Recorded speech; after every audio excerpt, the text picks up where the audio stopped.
పిడుగురాళ్ల ప్రజలకు మరియు పాత్రికేయ మిత్రులకు అందరికీ కూడా నా నమస్కారాలు.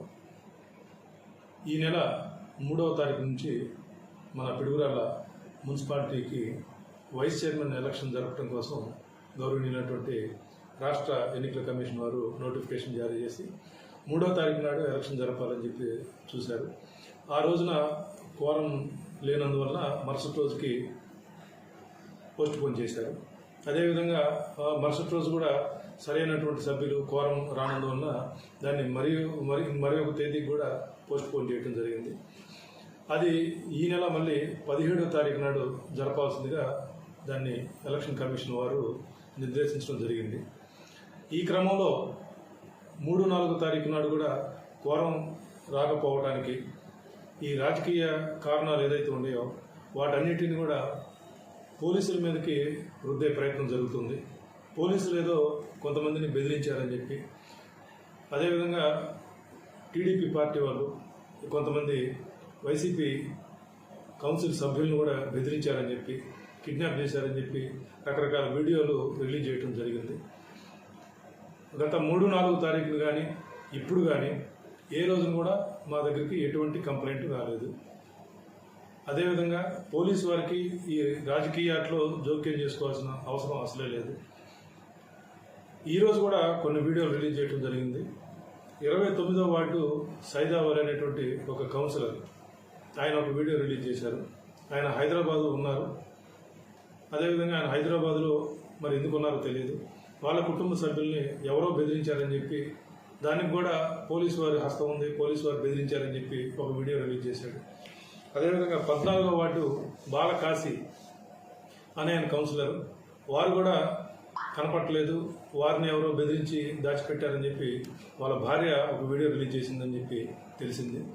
దానికి బాలకాశీ అనే వ్యక్తి నేను ఎక్కడికి వెళ్ళలేదు, నేను వ్యాపార నిమిత్తం బయట ఊరికి వచ్చాను, నా పని అయిపోగానే నేను మళ్ళీ పిడుగురాళ్లకు తిరిగి వస్తానని చెప్పి ఆయన ఒక వీడియో రిలీజ్ చేశారు వాళ్ళ భార్యకి తెలిసే విధంగా.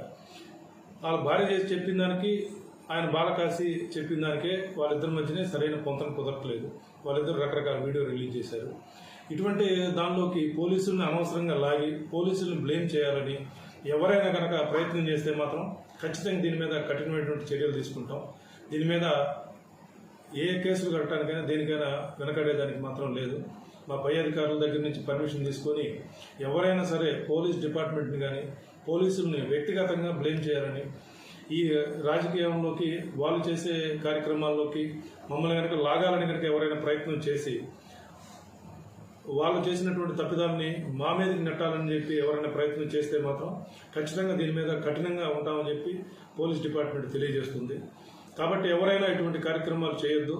దయచేసి ఎవరైనా మీ ప్రయత్నాలు ఉంటే మీరు రాజకీయాలు ఉంటే మీరు రాజకీయాలు చూసుకోవచ్చు, కానీ దీన్ని పోలీసుల మీద రుద్దాలి, పోలీసులకి ఆపాదించాలని మాత్రం అటువంటి ప్రయత్నాలు మాత్రం విరమించుకోవాలని చెప్పి సందర్భంగా అందరికీ మనవి చేసుకుంటున్నాను.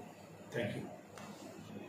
గత 2 రోజుల క్రితం 23వ వార్డు జోలకంటి శ్రీనివాసరావు వారి సతీమణి ఆ వార్డు కౌన్సిలరు, ఆయన కూడా ఏదో ఈ మున్సిపాలిటీ వైస్ చైర్మన్ ఎలక్షన్ నిమిత్తం పోలీసు వారు బెదిరించారని చెప్పి ఆయన కూడా సోషల్ మీడియాలో పెట్టి ఒక తప్పుడు ప్రచారం చేయడం జరిగింది. వాస్తవానికి అతను గతంలో మన పిల్లుట్ల రోడ్లో ఉన్నటువంటి సుబ్రహ్మణ్య స్వామి టెంపుల్కి అతను ప్రెసిడెంట్గా ఉన్నాడు. దానికి అతను చేసినటువంటి టైంలో ఒక 2 కేజీల వెండి అతని దగ్గర ఉండిపోయింది. అది తిరిగి ఆ టెంపుల్కి హ్యాండ్ ఓవర్ చేయమంటే చేయకుండా కాలయాపన చేస్తున్నాడని చెప్పి ఆ సుబ్రహ్మణ్య స్వామి టెంపుల్కి సంబంధించినట్టు పూజారి గారు నా దగ్గరికి వచ్చి ఒక రిపోర్ట్ ఇవ్వడం జరిగింది.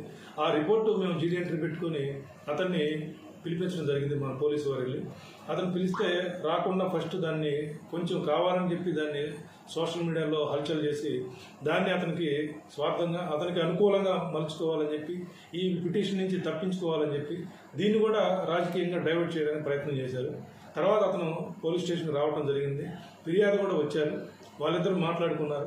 పెద్ద మనుషుల సమక్షంలో మాట్లాడుకొని దాన్ని అతను తీసుకున్న వెండిని కూడా తిరిగి ఇవ్వడానికి ప్రయత్నం చేస్తానని చెప్పాడు. అతను సాయంత్రానికి వాళ్ళు మాట్లాడుకుని క్లోజ్ చేసుకుని వెళ్ళడం జరిగింది. ఈ విషయాన్ని కూడా అతను కావాలని రాజకీయంగా దీన్ని రంగు పులిమి పోలీసు వారిని బ్లేమ్ చేయాలని చెప్పి అతను విశ్వ ప్రయత్నం చేశాడు. అది కూడా చాలా రాంగ్. అది దాని మీద కూడా మేము పై అధికారుల దగ్గర నుంచి అనుమతి తీసుకొని అతని మీద కూడా చట్టపరమైన చర్యలు ఖచ్చితంగా తీసుకుంటాం. కాబట్టి ఎవరు కూడా ఎటువంటి ప్రయత్నాలు చేయొద్దు. ఎవరైనా సరే ఇటువంటి ప్రయత్నాలు చేస్తే మాత్రం పోలీసులను బ్లేమ్ చేయాలని ప్రయత్నిస్తే ఖచ్చితంగా వాళ్ళ మీద చర్యలు తీసుకుంటాం. Thank you.